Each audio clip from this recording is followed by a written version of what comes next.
It was a warm summer evening, and I was sitting on my porch wearing a straw hat, a gift from a grateful neighbor, sipping a glass of my surprisingly potent corn whiskey while watching the fireflies dance among the towering stalks of corn. The atmosphere was light and festive, a stark contrast to the days of dread I'd spent battling the HOA and their quest for uniformity. A couple strolled by, their eyes wide with curiosity as they caught sight of the sprawling cornfield. "Excuse me," the woman said, hesitating as she approached. "We're new to the neighborhood, and we were just wondering, what's the deal with the cornfield?" With a smile, I welcomed them into a saga I had come to relish. "It's a long story," I began, knowing full well just how absurd it would sound to them. "But the short version is that I had a little disagreement with the HOA about a flower bed." They laughed, clearly intrigued. The man shook his head in disbelief. "That's quite the conversion from flowers to corn." "It is," I agreed, my mind drifting back to the moment when I decided to transform my front yard into a cornfield. The rush of turning compliant gardening into a full-blown act of defiance was unlike anything I'd ever experienced, but soon I found myself wondering if Jerry Peterson, the former president of the HOA, was truly gone for good. Just as I regaled the couple with tales of Jerry's escalating meltdowns, a rustling sound came from within the cornfield, breaking my focus. I squinted into the darkness, my heart beating a little faster.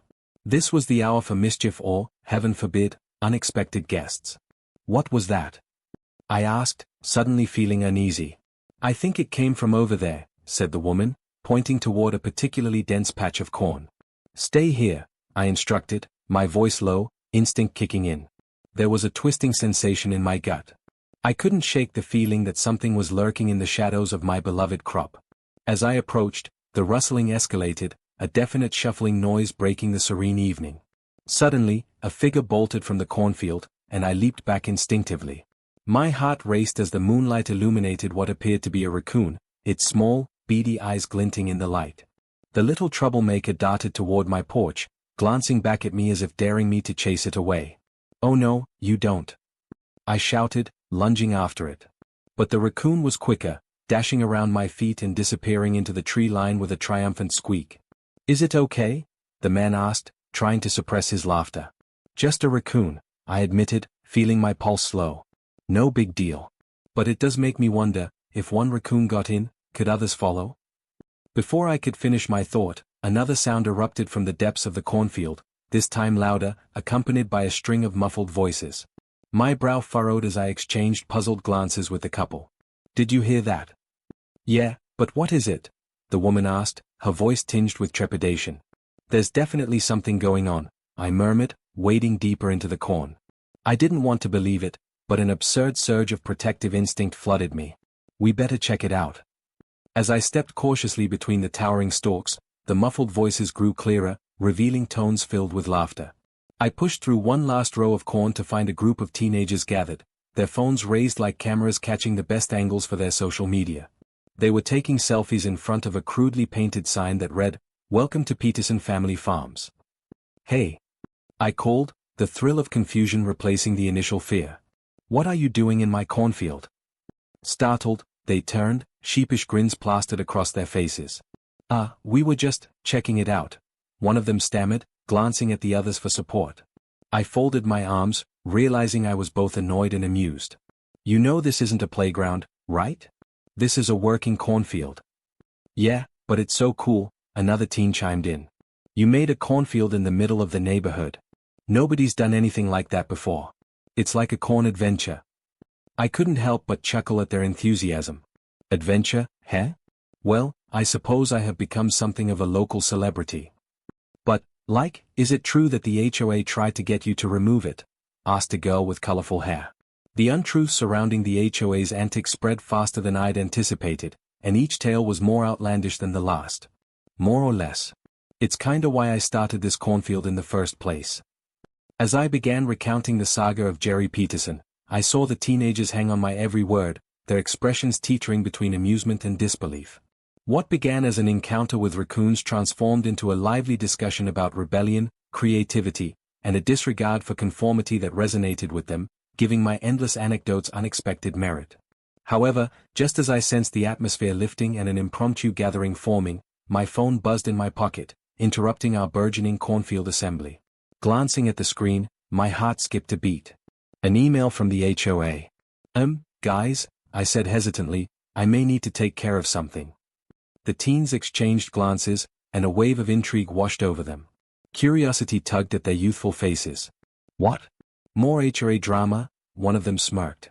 With an exaggerated sigh, I opened the email, adrenaline curling my fingers around my phone as I read the subject line, violation notice, continued use of non-functional agriculture. I blinked. When will they ever let this go? I muttered, feeling the heat rise. I narrowed my eyes at my phone, considering my next move. This battle wasn't over yet, but maybe I'd have some unexpected allies. Suddenly inspired, I turned to the group. How would you all feel about joining me for a little HOA protest? You can count us in, one of the teens exclaimed, excitement replacing their prior shyness. With the squadron of teenagers rallied behind me, I made my way back to our gathering, but now with purpose. This time, it'll be different, I murmured under my breath, blood pumping through my veins, fueled by rebellion, creativity, and the thrill of showing the HOA that I wouldn't back down without a fight. With the squadron of teenagers rallied behind me, I made my way back to the gathering, fueled by adrenaline and the sheer joy of camaraderie. This time, it'll be different, I murmured under my breath, feeling invigorated by their youthful enthusiasm. Are we seriously going to protest? One of the teens asked, an eyebrow raised, his phone propped against his shoulder as he recorded the moment. Absolutely, I replied, my excitement bubbling over. Jerry Peterson underestimated the power of creativity, and we're going to show him what this cornfield can really do. They nodded, their faces lighting up with mischief and rebellion. I didn't know how the HOA would react to our plan, but one thing was certain, I needed to rally more support to my cause. We might not have the same clout as Jerry, but we had the advantage of surprise and spontaneity. Okay, I said, taking a step back to contemplate my approach, let's come up with ideas. What can we do to make a statement? We need something impactful. One girl with pink streaks in her hair piped up excitedly. What if we made signs? Like, catchy ones calling out the HOA for being ridiculous? Everyone loves a good protest sign. Good idea. I replied, eyes glinting. Let's make it fun, too. Everyone loves a bit of humor in their protests. And let it be known that we stand behind our community garden. The teenagers buzzed with excitement, throwing out themes and slogans. Down with Jerry. Corn is king. Save the cornfield. The ideas flew around like corn kernels tossed in the air. Let's do something that stands out and turns heads, I suggested. How about a parade? We can march through Silver Springs Meadow, make a big scene, and invite the neighbors to join us. Totally. We can walk through with signs and maybe some homemade corn snacks. Another teen chimed in, grinning. The energy shifted into high gear as we brainstormed. Cooking up the most ridiculous treats to serve during our protest while making signs that would challenge the HOA's authority seemed to stoke the flames of rebellion. After gathering supplies, poster boards, markers, and an assortment of decorations from my cornfield, oh, the irony, we began the crafting process. The atmosphere buzzed with laughter and playful creativity as we engaged in a whirlwind of artistic expression right in the heart of my once ordinary front yard. As the sun set behind the cornfield, casting long shadows against our decorations, I couldn't shake the feeling that we might be onto something big. My outlook shifted from merely resisting the HOA to potentially uniting the neighborhood in a celebration of individuality and nature. Soon, the teens finished their signs, each one unique in its humor or downright ridiculousness. HOA? More like NOA, one poster proclaimed. Another boasted, make cornfields great again. With our signs proudly paraded, we took to the streets the following day, our hearts pounding with a mixture of excitement and nerves. Gathering outside of the local community center where the next HOA meeting was to be held, I glanced at my troops, their enthusiasm contagious. The doors opened, and residents trickled in, some casting bewildered looks at our odd parade, while others burst into laughter or nodded in support. This unexpected showmanship sparked curiosity, and I couldn't help but feel a swell of pride at how far we'd come from my simple flower bed. As legislators in training, we marched in front of the building, chanting our slogans, a ragtag crew of corn-loving rebels. The time felt right to make a statement, and I couldn't wait to see how Jerry would respond. This is amazing, I exclaimed, feeling empowered by the moment. Let's keep the energy up. But as we continued our spirited demonstration, a familiar figure emerged from the building. Clad in his usual pressed khakis and polo, Jerry Peterson looked absolutely aghast at the spectacle unfolding before him. The vein in his forehead throbbed dangerously as he stepped forward, clipboard in hand.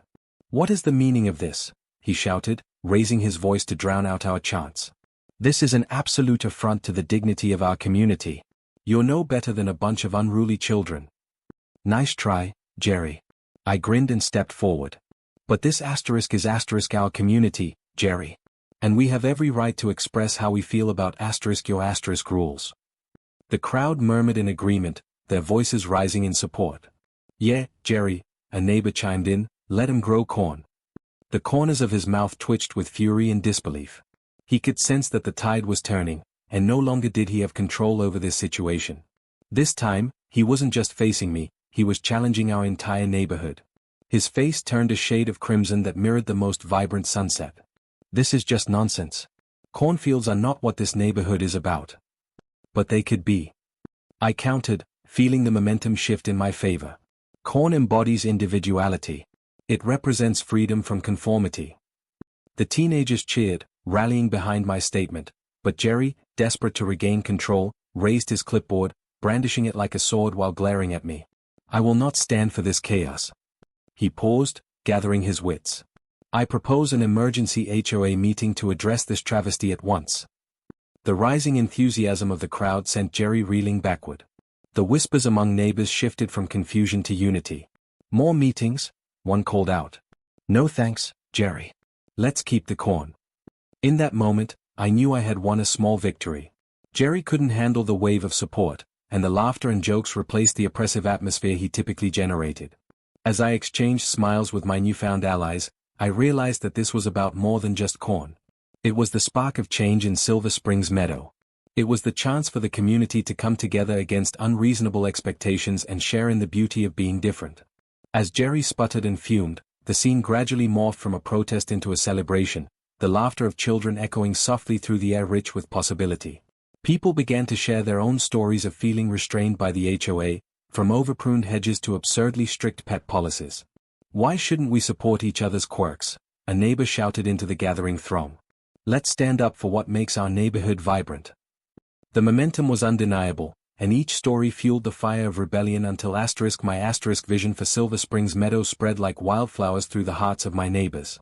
In the midst of the lively chatter, I felt empowered, no longer just the cornfield guy, but also the leader of a growing movement, a grassroots effort against Jerry's oppressive control. But just as victory felt within reach, I felt a deeper current of tension building in the crowd. "What does this mean for the HOA?" someone asked uncertainly. A wave of silence swept over us as we awaited Jerry's next move, unsure what the fallout from this fracas would really entail. Would this action galvanize the HOA to return in full force, or had we truly turned the tide? I stole a glance at Jerry, who appeared to compose himself for one final-ditch effort, and as I looked to my friends, each ready to stand together against the status quo, I quietly promised myself, no matter what came next, we were ready to fight for our cornfield and our community. And somewhere, deep inside, I understood that this battle was only just beginning. I quietly promised myself, no matter what came next, we were ready to fight for our cornfield and our community. And somewhere deep inside, I understood that this battle was only just beginning.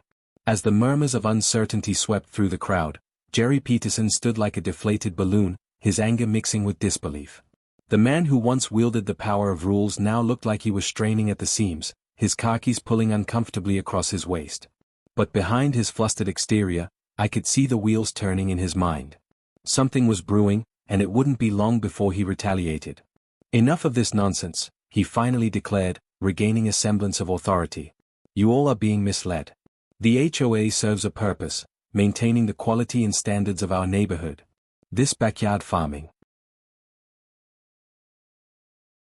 adventure is a violation of everything we stand for."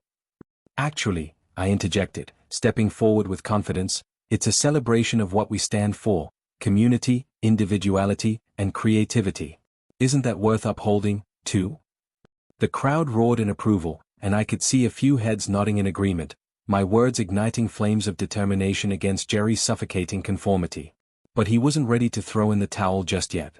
"We'll see about this," he huffed, retreating into the community center with a quick wave of his clipboard, beckoning to a few loyal HOA members who had been watching from the sidelines. "I'm calling an emergency meeting. This situation needs to be addressed. As he disappeared into the building, the energy renewed in the crowd. Whispers turned into excited chatter, and I could practically feel the collective heartbeat of my neighbors as they rallied behind the idea of change. "What happens now?" one woman asked, biting her fingernail nervously. "We prepare for battle," I replied, grinning. "But it won't just be about maintaining the cornfield. It's time we hold the HOA accountable for their outdated rules." "Agreed," shouted a voice from the back of the crowd. It was Mrs. Gable, my eccentric neighbor who had battled her own HOA issues before. "Let's remind them that this community is about expression, not just conformity." I raised my hand for silence. "We need to show up to their meeting. Bring your signs, your passion, and maybe even some corn." "Corn," a chorus of voices erupted, and laughter rolled through the assembly of supporters. It felt exhilarating to finally take a stand, transforming a simple spat over flower beds into a full-hearted commitment to reinvigorate Silver Springs Meadows' spirit. Plans were made to gather the following night, around the time the HOA meeting was set to commence. The anticipation was palpable. Everyone was buzzing with ideas, and a small group set off toward my cornfield to prepare for our strategy. Ideas for pamphlets, attention-grabbing posters, and even a skit were all discussed. That evening, as I was laying out the details for the gathering, I couldn't shake the feeling that Jerry would be back with a vengeance. I imagined him concocting a plan, losing his cool further. But there was an unexpected thrill in the air. The community was coming together like never before. When the next night arrived, the neighborhood gathered, a sea of bright colors dotting our lawn. Kids played amidst the corn, while adults set up tables filled with homemade corn dishes, cornbread, popcorn, and corn salsa, ready to make our mark on the HOA meeting. As we headed toward the community center, our small flotilla of supporters, carrying vibrant banners and signs, caught several curious glances from neighbors who were torn between staying neutral and showing support. "Look," a teenager shouted, pointing at the growing crowd. "It's like a parade, but for corn." We funneled into the community center, finding ourselves drowned in the confines of baize walls and lingering tension. A stark contrast to the vibrant life we had just left outside. But the cacophony of voices was undeniable, and spirits soared as we took our seats. Jerry stood at the front of the room, flanked by several members of the HOA board. He resumed his role as the self-proclaimed guardian of conformity. "Let's get on with this," he droned, adjusting his glasses, eyes darting nervously. The room filled with a mixture of tension and excitement as I prepared to speak, heart thrumming in my chest. My nerves simmered beneath the surface like the warm corn whiskey I'd sipped earlier. This was the moment that would either solidify a new chapter or extend the HOA's iron grip over our community. After several reports mixed with admonishments about garden violations and other trivialities, Jerry finally turned to address the unexpected crowd.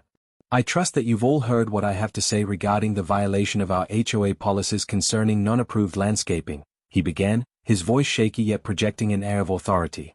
At that moment, I stood up, emboldened by the faces of my neighbors. "Mr. Peterson," I interjected, "there's nothing non-approved about unity, creativity, and community spirit." Gasps echoed through the room. I felt the collective energy shift as neighbors turned in surprise, a few of them nodding in agreement. "Exactly," shouted Mrs. Gable from her seat. "It's about time we brought some life back to this neighborhood." Jerry's expression tightened. "This is not how decorum works in Silver Springs Meadow. You will not be allowed to overrun this meeting with your frivolous antics."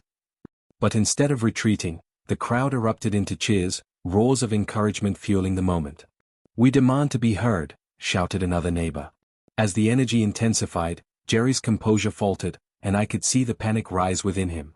"Let's set this straight," I declared, emboldened by the support surrounding me.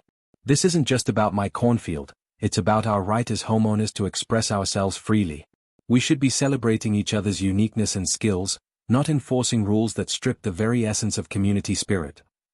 The audience filled the room with applause. Jerry looked ready to explode, his face growing redder by the moment. "Order," he barked, but his voice fell flat against the din of people cheering for change. "I will not have this chaos dictate our rules." But the reality was undeniable. Chaos had already settled in. And alongside it, the vibrant energy of community had awakened something much deeper, pulling us together in solidarity against a common foe. My neighbors voiced their support, riffing off one another with stories of their own experiences, a series of grievances laid bare against the HOA's suffocating structure. I could see the board squirm, and for the first time there was a palpable tension shifting, a crack forming in Jerry's tightly held control. "I propose a vote," a neighbor shouted, urging the moment forward. "Let's show the HOA that we choose community over conformity." Suddenly the room was alive, a momentum building as the sound of hands slapping desks and walls rang through the hall. People were taking a stance for something far greater than corn itself. It was about reclaiming our rights and responsibilities as community members. With that spark igniting a fire within, I approached the front of the room and raised my own hand, the crowd quieting momentarily. "Let's capitalize on this moment. Our voices matter. Let's ensure that we continue to create a neighborhood that celebrates the beautiful chaos of life, nature, and diversity." "Hear, hear," chorused in response. As Jerry wrestled with his clipboard, I whispered a silent prayer to the universe for what came next. The waves of energy crashing in the room spurred hope for a revolution that would allow something as simple as a cornfield to thrive without scrutiny.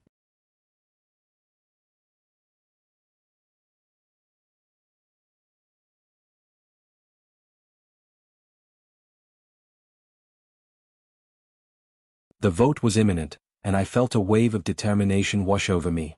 Whatever happened next, I and my neighbors were ready to fight for this cornfield and what it represented, a community reborn, one that would thrive despite the odds stacked against it. But what would the HOA's decision be? Would they continue their battle against diversity, or would they finally concede the importance of creativity in a world of conformity? One thing was certain, the night of reckoning was upon us, and I was ready to embrace the outcome, whatever it may be. One thing was certain, the night of reckoning was upon us, and I was ready to embrace the outcome, whatever it may be. My heart raced as the energy of the room swelled with possibility, a sense of unity thrumming within every neighbor present. The time had come to put our words into action, to let our voices echo through the walls of Silver Springs Meadow. Jerry adjusted his glasses, attempting to regain control. "This is not how we conduct ourselves," he barked, but his voice was lost in the applause that erupted around him. "If you continue this ruckus, I'll be forced to call security." "Let them call security," someone shouted from the back of the room, laughter erupting alongside the growing chorus of support. The power dynamics had shifted, and it was clear that the tide was against Jerry and the HOA's rigid regulations. Seeing the fervor of my neighbors gave me strength. I stepped forward, making eye contact with those around me, faces painted with hope and determination, hungry for change. "We're not here to disrupt without cause." I took a deep breath, gathering my thoughts. "We truly believe that our cornfield will bring life back to our community. We want to create a space where everyone can express themselves, whether it's through gardening or art or even just having a unique yard. Isn't that what a neighborhood should be?" The audience erupted again in applause and cheers, but Jerry's face twisted in impotent fury. "We need a vote. We'll let the majority decide." He practically spat out the words, signaling to the HOA members on stage. But I could see the hesitation in their eyes, the desperation to maintain control cracking under the pressure of our fight for freedom. "Exactly," I shouted, sensing my moment to drive home the point. "Let's vote on whether we should continue pursuing a community that embraces diversity rather than stifling it by enforcing outdated rules that do not reflect who we are." With that, a middle-aged man named Steve, usually quiet and unassuming, stood up with unprecedented confidence. "I say we create an official community garden, a public space where everyone can contribute and share." His words sent a ripple of agreement through the assembled crowd, fresh energy igniting my neighbors. The murmurs transformed into a unified cheer, as people began calling out suggestions for the garden, a spot for art installations, a place for kids to learn about farming, even something as whimsical as a community corn maze. As I watched the excitement unfold, I noticed Jerry's eyes widening in alarm, a dawning realization that his carefully constructed regime was crumbling before him. He leaned closer to the HOA members, whispering rapid instructions in hushed tones as the crowd grew increasingly animated. "Let's move forward," I proclaimed, feeling the adrenaline coursing through me. "We have the power to decide what our neighborhood can become, together." The crowd rallied behind me, chanting for a show of hands to back up our desire for a community garden. The clamor of enthusiastic voters swelled, and without hesitation, I raised my hand high, so others could see me. One by one, neighbors began lifting their hands too, and for every hand that rose in support, another piece of Jerry's authority seemed to give way. I looked around, my heart swelling as I saw our diversity shining through, families, singles, young and old, all standing together for our vision of a vibrant future. "Is this the kind of community you envision?" I called toward the HOA members, whose expressions now mirrored disbelief. As Jerry struggled to keep his composure, it became clear that the tide had irrevocably shifted. It was no longer a matter of maintaining control but surrendering to the inevitable change before him. The room echoed with energy as hands continued to rise, vowing for what we believed in. "We want a garden, Jerry," a voice shouted, and with affirmation from the crowd, the room vibrated with anticipation. "You can't stop us." Jerry's face twisted into a mask of fury and frustration. "We will not allow you to dictate the future of this neighborhood," he shouted, but the anger in his voice had devolved to the laments of a cornered animal. "Then let's vote, let the residents make the final decision," another neighbor cried, rising to their feet. Jerry hesitated, glancing at his board members who shifted uncomfortably, trapped between a raging storm of dissent and their desire for control. The opposing pressures were becoming too much. Finally, Jerry relented, raising his clipboard with a signature defeat. "Fine. We will take a vote." Cheers sparked throughout the room as the HOA members reluctantly prepared to draft the voting ballot. "But understand this," Jerry warned, his voice shaky but still attempting to regain some control. "Any changes to the HOA bylaws will involve strict scrutiny in future meetings. We will not have a free-for-all." "Let's get on with it, then," someone shouted back, and with that simple encouragement, the chaos that Jerry once wielded began to unravel completely. Making sure everyone around me was aware of how to vote and what we were voting for felt electric, and I loved how the crowd was coming together in support.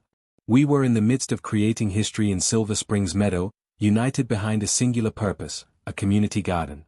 The ballots were distributed, hastily scribbled notes outlining the core plan to preserve the cornfield while promoting creativity and nature-loving initiatives, and after what felt like an eternity of anticipation, the call to count the votes rang out. I could feel my heart pounding in my chest, adrenaline coursing through me as we awaited the fate of our dreams. The tension was palpable. Jerry's eyes darted between his fellow board members, clearly trying to gauge their support.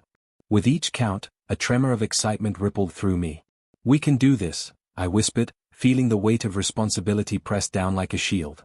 Finally, the moderator stood with the final tally in hand, her voice slicing through the anxious air. "The results are in. Please, let's make our community proud," I muttered under my breath, the world blurring around me as I focused entirely on the moment. "The majority have agreed to support the establishment of a community garden in Silver Springs Meadow." Cheers erupted like fireworks, echoing in the hall as triumphant voices proclaimed victory. It was a symphony of support and resilience. The sound enveloped me like a warm embrace, lifting my spirits and filling me with purpose. But even as the celebration swelled around me, I couldn't ignore the look on Jerry's face, a mixture of disbelief and bitter realization. In that moment, I recognized the battle was won, but the war for our community's identity had just begun.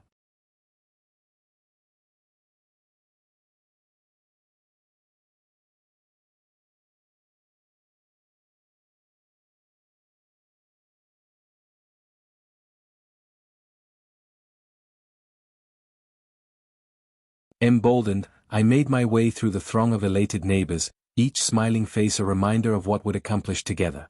Out into the sprawling world beyond those community hall walls, whispers of possibility awaited us under the blanket of evening sky. As we flowed out of the building, we flaunted our signs like badges of honor, proud of the battle fought for our shared dreams of a vibrant neighborhood. The stars above twinkled like tiny reminders of all we could achieve if we stood together, arms linked, ready to embrace whatever the future would bring. This was just the beginning of a journey toward unity, creativity, and togetherness that would echo through every sidewalk, every garden, and yes, every faded banner in Silver Springs Meadow. A new chapter had been written, and I felt the momentum pulling us forward into a brighter, bolder future, our community blossoming like the cornfields that would grow in our hearts and gardens, nourishing us all.